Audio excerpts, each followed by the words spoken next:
Hello viewers, welcome to my channel MedSolves. I am Dr. Ahmed Ali. Students, route of drug administration में आज का हमारा जो topic है वह है इंट्रावीनस रूट। इंट्रावीनस रूट की अगर मैं एब्रीविएशंस की बात करूं तो इसकी एब्रीविएशन है आईवी। आईवी का मतलब है इनटू द वेन्स। इसका मतलब ये है कि जब हम एक मेडिसिन को वेन्स के जरिए बॉडी में एडमिनिस्टर करें तो ऐसी रूट को हम इंट्रावीनस रूट कहेंगे। अगर मैं इंट्रावीनस रूट की डिफिनीशंस की बात करूं तो it is the systemic route of drug administration in which a drug is directly administered through superficial veins into the plasma either in bolus और infusion form. Systemic route of drug administration का मतलब ये है कि जब हम एक medicine को एडमिनिस्टर करते हैं और एडमिनिस्ट्रेशन के बाद वो हमारे ब्लड स्ट्रीम में जाते हैं और ब्लड स्ट्रीम के बाद वो अपने टारगेट एरिया पे एक्शन करें तो ऐसी रूट को हम systemic route of drug administration कहेंगे। मतलब मिसाल के तौर पर अगर हम ओरल रूट की बात करें तो जब हम एक मेडिसिन को ओरल रूट के जरिए इस्तेमाल करें तो वो पहले स्टमक में आ जाता है, स्टमक के बाद वो स्मॉल इंटेस्टाइन में आ जाके यहाँ से ब्लड स्ट्रीम में एब्जॉर्ब होता है और ब्लड स्ट्रीम में एब्जॉर्प्शन होने के बाद वो अपने टारगेट एरिया पे डिस्ट्रीब्यूट होके एक्शन करता है। तो ऐसी रूट्स जिसमें एक मेडिसिन ब्लड स्ट्रीम में आके इसके बाद अपने टारगेट एरिया पे एक्शन करें तो ऐसी रूट्स ऑफ ड्रग एडमिनिस्ट्रेशन में को हम systemic route of drug administration कहेंगे। तो यहाँ पे अगर मैं intravenous routes of drug administration की बात करूँ तो यहाँ पे हम इस प्लाज्मा में एक मेडिसिन को डायरेक्टली सुपरफिशियल वेन्स के जरिए इंजेक्ट करते हैं इधर in the form of bolus और इन्फ्यूजन। सुपरफिशियल वेन्स की अगर मैं बात करूं, सुपरफिशियल वेन्स का मतलब ये है जो हमारे बॉडी के सरफेस पे जो वेन्स है इसको हम सुपरफिशियल वेन्स कहते हैं। जिस तरह हम अगर यहाँ पे वेन्स की बात करें तो यहाँ पे हमारे साथ बेसिलिक वेन है, यहाँ पे सेपेलिक वेन है और यहाँ पे मीडियल कोबाइटल वेन है। तो जब हम इस वेन्स में एक मेडिसिन को डायरेक्टली इंजेक्ट करें तो इसको मैं intravenous route of drug administration कहूँगा। इस तरह अगर मैं बोलस की बात करूं तो बोलस का मतलब ये है बैक वक्त। बैक वक्त का मतलब है कि जब हम तमाम मेडिसिन को शॉर्ट टाइम में बॉडी को एडमिनिस्टर करें तो ऐसे इंट्रावीनस फॉर्म को मैं बोलस फॉर्म कहूँगा। मिसाल के तौर पर अगर मैंने एक सिरिंज के जरिए एक मेडिसिन को विद इन 1 to 30 मिनट्स में एक मेडिसिन को इंट्रावीनसली इंजेक्ट की तो ऐसे फॉर्म ऑफ इंट्रावीनस को मैं बोलस फॉर्म कहूँगा। और बोलस फॉर्म को हम नॉर्मली इमरजेंसी कंडीशन में इस्तेमाल करते हैं। इस तरह अगर मैं इन्फ्यूजन फॉर्म की बात करूं तो इन्फ्यूजन फॉर्म में हम एक मेडिसिन को slowly from 30 minutes to 1 hour, 2 hours or more than 2 hours के लिए जब हम एक वेन्स में एडमिनिस्टर करें तो इसको हम इन्फ्यूजन फॉर्म कहेंगे। हम इंट्रावीनस के जो दो अहम फॉर्म्स हैं, एक है आईवी बोलस और दूसरा है आईवी इन्फ्यूजन। इसके दरमियान में हम डिफरेंस को स्टेप बाय स्टेप पढ़ेंगे। तो अगर हम इंट्रावीनस बोलस की डिफिनीशन की बात करें, when the entire dose of a drug is directly injected into the bloodstream within a short time, generally 1 to 30 minutes। इसका मतलब ये है कि जब हम एक ड्रग के तमाम डोज को ब्लड स्ट्रीम में डायरेक्टली इंजेक्ट करें विद इन शॉर्ट टाइम, मतलब एक शॉर्ट वक्त में, जनरली 1 to 30 मिनट्स। अगर हम डोज की बात करें तो डोज का मतलब ये है कि मेडिसिन के कितने अमाउंट को एक टाइम में हम एक पेशेंट्स को दे सकते हैं, इसको हम डोज कहते हैं। तो जब हम इस डोज को ब्लड स्ट्रीम में विद इन 1 to 30 मिनट्स में डायरेक्टली इंजेक्ट करे तो इसको हम आईवी बोलस कहेंगे। मिसाल के तौर पर ये मेरे साथ ऑक्सीडल इंजेक्शन है, तो अगर इसकी डोज को मैं डायरेक्टली इस सिरिंज के जरिए एक पेशेंट को विद इन 1 to 30 मिनट्स में एडमिनिस्टर करूं तो ऐसी फॉर्म को हम आईवी बोलस कहेंगे।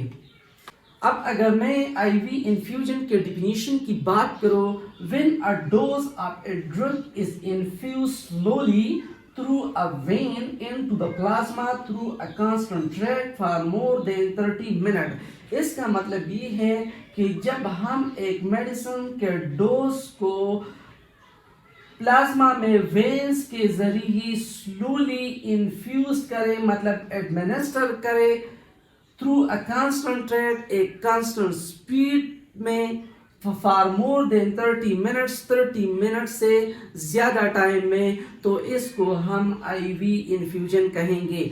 मिसाल के तौर पर अगर ये मेरे साथ ऑक्सीडल इंजेक्शन है और इस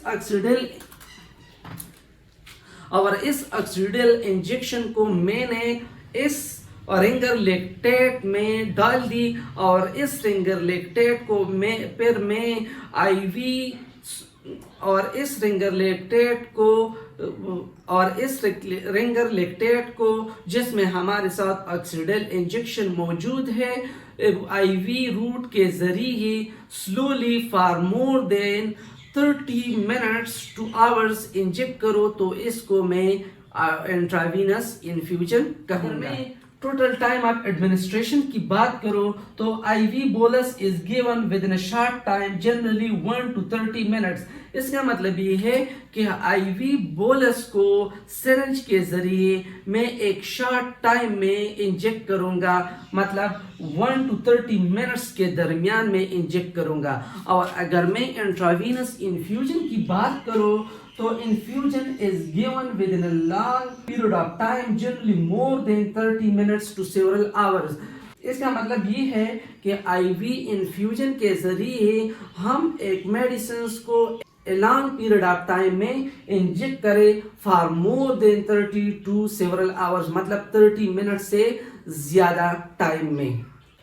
आईवी बोलस और आईवी इन्फ्यूजन का थर्ड डिफरेंस हमारे साथ है रेट ऑफ एडमिनिस्ट्रेशन, मतलब कितनी रेट में हम एक मेडिसिन को एडमिनिस्टर करेंगे। तो IV bolus is inconstant. IV bolus को जब हम एडमिनिस्टर करते हैं तो इसकी एक खास रेट नहीं होती, वह हम इनकॉन्स्टेंट से एडमिनिस्टर करते हैं और इसकी मेजरमेंट को हम मिलीग्राम पर मिनट में करेंगे। इस तरह अगर मैं आईवी इन्फ्यूजन की बात करूं तो IV infusion is given at a constant rate and expressed by milligram per hour.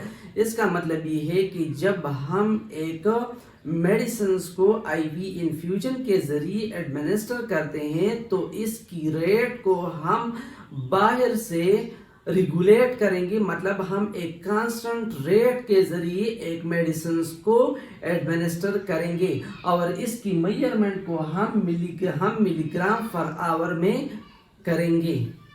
अगर मैं आईवी बोलस और आईवी इन्फ्यूजन की फोर डिफरेंस की बात करूं और जो हमारे साथ है ऑनसेट ऑफ एक्शन, इसको एक्सप्लेन करने से पहले अगर मैं इस ब्लड वेसल्स की बात करूं तो इस ब्लड वेसल में मैंने एक ग्राफ को शो किया है। इस ग्राफ का मतलब ये है कि मिसाल के तौर पर हमारे साथ एक मेडिसिन है, जैसे कि मेरे साथ मिसाल के तौर पर ओमेप्राजोल हो गई। जब मैं इस ओमेप्राजोल को इस ब्लड वेसल में एडमिनिस्टर करो तो स्टार्ट में ये इसकी कंसंट्रेशन हमारे साथ इस ब्लड वेसल्स में 0 होगी। जब मैं इसको एडमिनिस्टर करूं तो इसकी concentration step by step increase होगी, लेकिन 0 से 20 कंसंट्रेशन तक पहुंचने के दौरान वो अपने टारगेट एरिया पे एक्शन नहीं करेगा, इसलिए इसको हम सब थेराप्यूटिक विंडो कहते हैं। लेकिन जब इसकी कंसंट्रेशन 20 से इंक्रीज होकर 40 तक पहुंच जाता है तो इस एरिया में वो अपने टारगेट एरिया पे जल्दी एक्शन करेगा। और अगर हम इसकी कंसंट्रेशन को 40 से ज़्यादा करेंगे तो वो फिर साइड इफ़ेक्ट शो करेंगे। तो जब हम एक मेडिसिन को इधर आईवी बोलस या आईवी इन्फ्यूजन के ज़रिए एडमिनिस्टर करते हैं, तो मिसाल के तौर पर मैं इस ओमेप्राजोल को इधर आईवी बोलस या आईवी इन्फ्यूजन के जरिए एडमिनिस्टर करता हूँ। जिस फार्म ने इस लाइन को शॉर्ट टाइम में क्रॉस किया तो वो अपने टारगेट एरिया पे जल्दी एक्शन करेगा, और जिस फार्म ने इस लाइन को ज़्यादा टाइम में क्रॉस किया तो वो अपना एक्शन जल्दी नहीं शो करेगा। तो यहाँ पे अगर मैं आईवी बोलस की बात करूँ तो जैसा कि हमने कहा है कि आईवी बोलस को हम जल्दी एडमिनिस्टर करते हैं विद इन 1 to 30 मिनट्स। मिसाल के तौर पर ये हमारे साथ एक सिरिंज है और इस सिरिंज के जरिए मैंने इस ओमेप्राजोल को directly with in 1 to 30 minutes में इंजेक्ट की तो वह इस लाइन को जल्दी क्रॉस करेगा, और इस वजह से आईवी बोलस अपने टारगेट एरिया पे जल्दी एक्शन करेगा। इसके बरअक्स अगर मैं आईवी इन्फ्यूजन की बात करूं तो जैसा कि हमने कहा है कि आईवी इन्फ्यूजन को हम स्लोली एडमिनिस्टर करते हैं for more than 30 minutes to several hours, तो इसलिए वो इस लाइन को जल्दी क्रॉस नहीं करेगा, इसलिए वो अपने टारगेट एरिया पे जल्दी एक्शन शो नहीं करेगा। आईवी बोलस और आईवी इन्फ्यूजन का 5th नंबर डिफरेंस हमारे साथ है duration of action. Duration of action का मतलब ये है कि जब हम एक मेडिसिन को इधर आईवी बोलस या आईवी इन्फ्यूजन के जरिए एडमिनिस्टर करते हैं तो वो अपने कितने वक्त तक अपने टारगेट एरिया पे एक्शन करेगा। तो अगर हम आईवी बोलस की बात करें तो आईवी बोलस के जरिए जब हम एक मेडिसिन को एडमिनिस्टर करते हैं तो वो जल्दी मिनिमम इफेक्टिव कंसंट्रेशन को क्रॉस करता है और अपने टारगेट एरिया पे जल्दी एक्शन करता है। लेकिन मिनिमम इफेक्टिव कंसंट्रेशन को क्रॉस करने के बाद वो जल्दी इस मिनिमम इफेक्टिव कंसंट्रेशन से ड्रॉप भी हो जाता है, इसलिए इसकी ड्यूरेशन ऑफ एक्शन जो है वो कम है। लेकिन अगर हम आईवी इन्फ्यूजन की बात करें तो आईवी इन्फ्यूजन में हमने कहा है कि हम आईवी इन्फ्यूजन में एक मेडिसिन को प्रोलॉन्ग टाइम के लिए मतलब 30 मिनट से लेकर 1 आवर 2 आवर्स और मोर आवर्स के लिए एडमिनिस्टर करते हैं। इसलिए ये बनस्पत आईवी बोलस के मिनिमम इफेक्टिव कंसंट्रेशन को जल्दी क्रॉस नहीं कर सकते, लेकिन जब वो इस मिनिमम इफेक्टिव कंसंट्रेशन को क्रॉस करते हैं तो वो इस एरिया में मतलब थेराप्यूटिक एरिया में प्रोलॉन्ग टाइम के लिए रहते हैं, इसलिए इसकी ड्यूरेशन ऑफ एक्शन जो है वो ज़्यादा है बनस्पत आईवी बोलस के। ड्यूरेशन ऑफ एक्शन के बाद अब अगर हम इसकी पर्पस की बात करें कि किस पर्पस के लिए हम आईवी बोलस या आईवी इन्फ्यूजन को इस्तेमाल कर सकते हैं, तो drug is given as IV bolus for emergency condition such as cardiac arrest और नार्कोटिक ओवरडोज। इसका मतलब है कि आईवी बोलस को हम इमरजेंसी कंडीशन के लिए इस्तेमाल करते हैं, जैसा कि हमारे साथ कार्डियक अरेस्ट है। कार्डियक अरेस्ट का मतलब है कि जब हमारा हार्ट जो है वो बीटिंग को स्टॉप करे, या नार्कोटिक्स ओवरडोज। नार्कोटिक ओवरडोज का मतलब ये है कि जब हम नार्कोटिक ड्रग्स को हाई अमाउंट में इस्तेमाल करें तो ये दोनों हमारे साथ इमरजेंसी कंडीशंस हैं। तो इमरजेंसी कंडीशंस में हम आईवी बोलस को इस्तेमाल करेंगे, क्योंकि इसकी आईवी बोलस की ऑनसेट ऑफ एक्शन जो है वो जल्दी है, इसलिए हम इस आईवी बोलस को इस्तेमाल करेंगे। लेकिन इसके बरअक्स आईवी इन्फ्यूजन को हम इस्तेमाल नहीं कर सकते, क्योंकि इसकी आईवी इन्फ्यूजन की ऑनसेट ऑफ एक्शन जो है वो कम है। अगर IV infusion के मैं बात करूँ, IV infusion is necessary when continuous and prolonged plasma concentration is required. मतलब IV infusion को हम इस वक्त इस्तेमाल करेंगे हमारे लिए ज़रूरी हो कि हम एक अपनी प्लाज्मा ड्रग कंसंट्रेशन को प्रोलॉन्ग टाइम के लिए बरकरार रख सकें, तो इस वक्त हम IV इन्फ्यूजन को इस्तेमाल करेंगे। अगर हम सेकंड पर्पस ऑफ यूज की बात करेंगे तो IV bolus is given as a loading dose to achieve the desired plasma level rapidly. Loading dose हमारे साथ एक इनिशियल डोज है जब हमारे लिए ज़रूरी हो कि हम इस मिनिमम इफेक्टिव कंसंट्रेशन को जल्दी क्रॉस कर सके, तो इसके लिए हम IV बोलस को एज ए लोडिंग डोज इस्तेमाल करते हैं। इस वजह से जिस ड्रग को हम एज ए लोडिंग डोज इस्तेमाल करते हैं वो इस मिनिमम इफेक्टिव कंसंट्रेशन को जल्दी क्रॉस करता है। ये हम इस वक्त इस्तेमाल करेंगे जब हमारे लिए इमरजेंसी कंडीशंस हो, तो इसके लिए हम जल्दी लोडिंग डोज को इस्तेमाल करेंगे। इसके लिए हम लोडिंग डोज को इस्तेमाल करके ही मिनिमम इफेक्टिव कंसंट्रेशन को जल्दी क्रॉस करता है। इसके बाद फिर हम इंट्रावीनस इन्फ्यूजन को स्टार्ट करेंगे। तो अगर मैं इंट्रावीनस इन्फ्यूजन की बात करूँ, IV infusion is given in maintenance dose to maintain the steady state concentration by avoiding the fluctuation of drug plasma concentration. इसका मतलब ये है कि IV इन्फ्यूजन को हम maintenance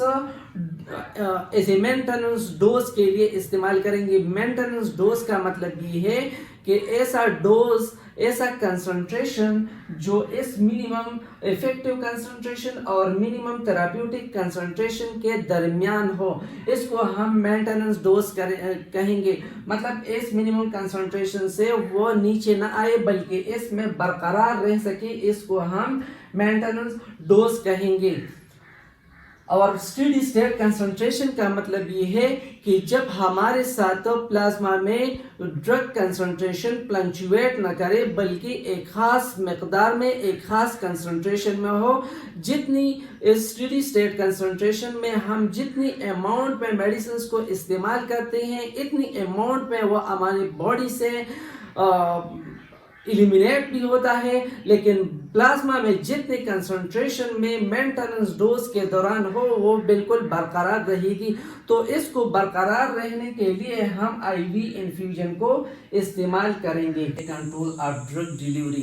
control of drug delivery का मतलब ये है कि जब मैं एक मेडिसिन को इधर IV बोलस या IV इन्फ्यूजन एक बॉडी में एडमिनिस्टर करता हूँ, तो किस फॉर्म के ज़रिए मैं इस ड्रग को इस ब्लड वेसल्स में या इस ब्लड स्ट्रीम में इसकी कंसंट्रेशन को कंट्रोल कर सकते हैं।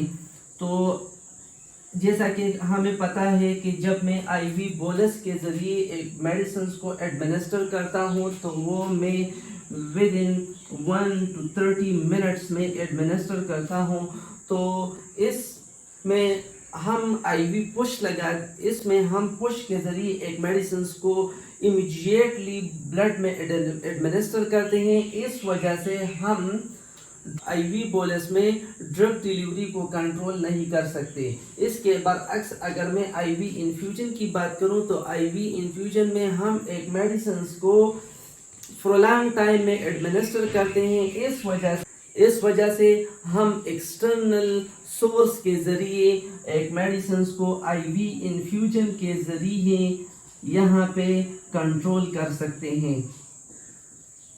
मतलब इसका मतलब ये है कि IV इन्फ्यूजन में हम इस प्लाज्मा में ड्रग कंसंट्रेशन को पेशेंट के बॉडी में के मुताबिक कंट्रोल कर सकते हैं, लेकिन IV बोलस में हम मेडिसिन के कंसंट्रेशन को प्लाज्मा में कंट्रोल नहीं कर सकते।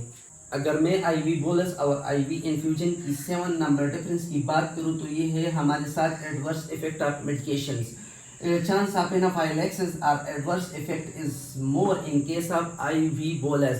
मतलब IV bolus में हमारे साथ एनाफाइलेक्सिस और एडवर्स इफेक्ट का चांस जो है वो ज़्यादा होता है. और क्यों ज़्यादा होते हैं? क्योंकि हम IV bolus में एक मेडिसिन को डायरेक्टली ब्लड स्ट्रीम में इंजेक्ट करते हैं. इस वजह से इस डायरेक्टली इन्फ्यूजन की वजह से हमारी बॉडी में इम्यून सिस्टम जो है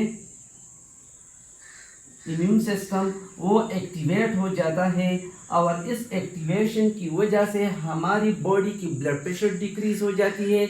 इस तरह हमारी ब्रीथिंग जो है वो स्टॉप हो जाती है. इस तरह हमारी ब्रीथिंग में डिफ़िकल्टी आ जाती है और स्किन रैशेस जो है वो स्टार्ट हो जाती है. अगर मैं एडवर्स इफेक्ट की बात करूं तो एडवर्स इफेक्ट एक है हमारे साथ साइड इफेक्ट, दूसरा हमारे साथ है एडवर्स इफेक्ट. साइड इफेक्ट्स हर मेडिसिन की कॉमन होती है जिनके बारे में हमको पता है कि इस मेडिसिन के ये साइड इफेक्ट्स हैं, लेकिन एडवर्स इफेक्ट हर पेशेंट्स के लिए एक ख़ास होती है.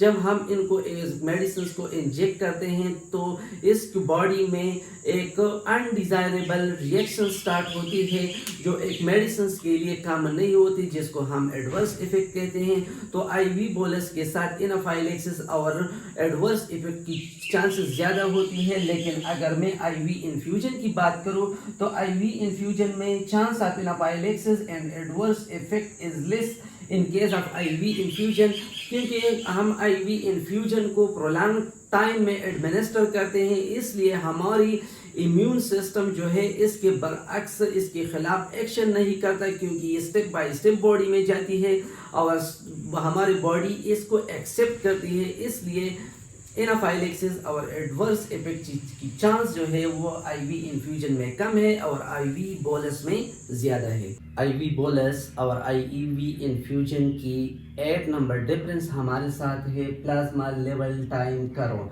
प्लाज्मा का मतलब है ब्लड वेसल्स में जितनी भी ब्लड है इसको हम प्लाज्मा कहते हैं. जब हम इस प्लाज्मा में मेडिसिन्स की कंसंट्रेशन को ग्राफ के ज़रिए शो करें तो इसको हम कहते हैं प्लाज्मा लेवल टाइम करो. तो अगर मैं IV बोलस की बात करूं, after IV bolus the drug is rapidly perfused to the tissue and then drug concentration declines with the time from the body. इसका मतलब ये है कि जब मैं IV बोलस के ज़रिए एक मेडिसिन को इंजेक्ट करूं, मिसाल के तौर पर इसके ज़रिए मैंने 500 मिलीग्राम एक मेडिसिन को डायरेक्टली इंजेक्ट की, तो इस वजह से ज़ीरो टाइम पे हमारे साथ प्लाज्मा कंसंट्रेशन जो है वो 500 मिलीग्राम होगी ज़ीरो टाइम पे.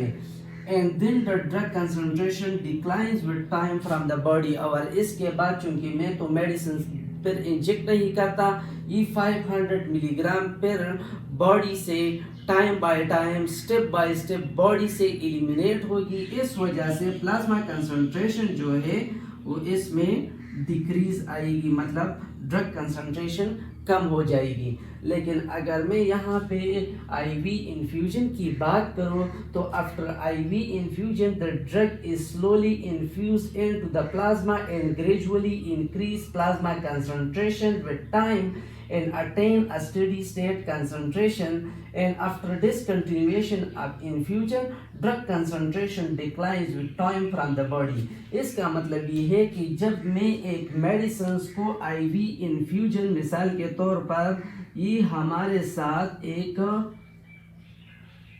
IV इन्फ्यूजन है और इस IV इन्फ्यूजन के जरिए मैंने एक ड्रग 500 मिलीग्राम इन्फ्यूज की, लेकिन स्टेप बाय स्टेप मतलब मिसाल के तौर पर within 1 hour, 2 hours, 3 hours, maybe 3 hours, step by step.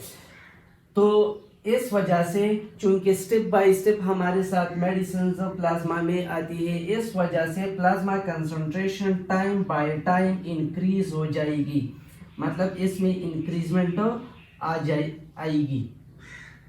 اور اس کی کنسنٹریشن میں اضافہ ہوگا and attain a steady concentration. Fusion start ہونے کے بعد جب پلازما کنسنٹریشن میں انکریز آ جائے گی تو ایک وقت آئے گا جب ہمارے ساتھ ایک اسٹیڈی اسٹیٹ کنسنٹریشن اچیو ہوگی. اسٹیڈی اسٹیٹ کنسنٹریشن میں ہمارے ساتھ پلازما میں جتنی اماؤنٹ میں جتنی کنسنٹریشن میں ایک میڈیسنز موجود ہوتی ہے وہ جس وقت تک ہم نے انفیوژن لگائی ہوتی ہے اس وقت تک اس کی کنسنٹریشن میں کمی نہیں آئے گی. مثال کے طور پر اگر 40 منٹ پہ ہمارے ساتھ اسٹیڈی اسٹیٹ کنسنٹریشن اچیو ہوا اور اس ٹائم پہ یہاں پہ ہمارے ساتھ 400 ملی گرام پلازما میں موجود تھا، تو اگر میں 2 آورز بعد بھی اس کو چیک کروں تو اس وقت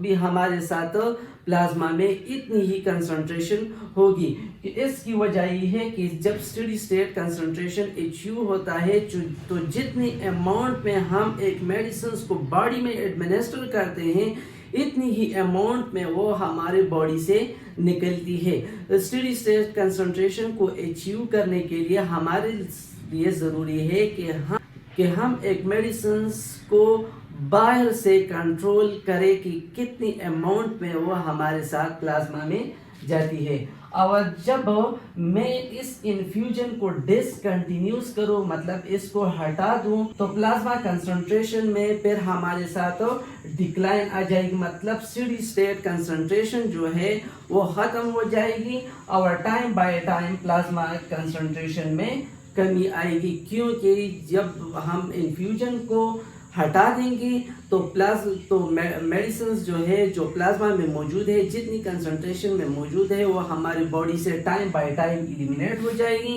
اس وجہ سے اسٹیڈی اسٹیٹ جو اچیو ہوا تھا وہ ختم ہو جائے گی.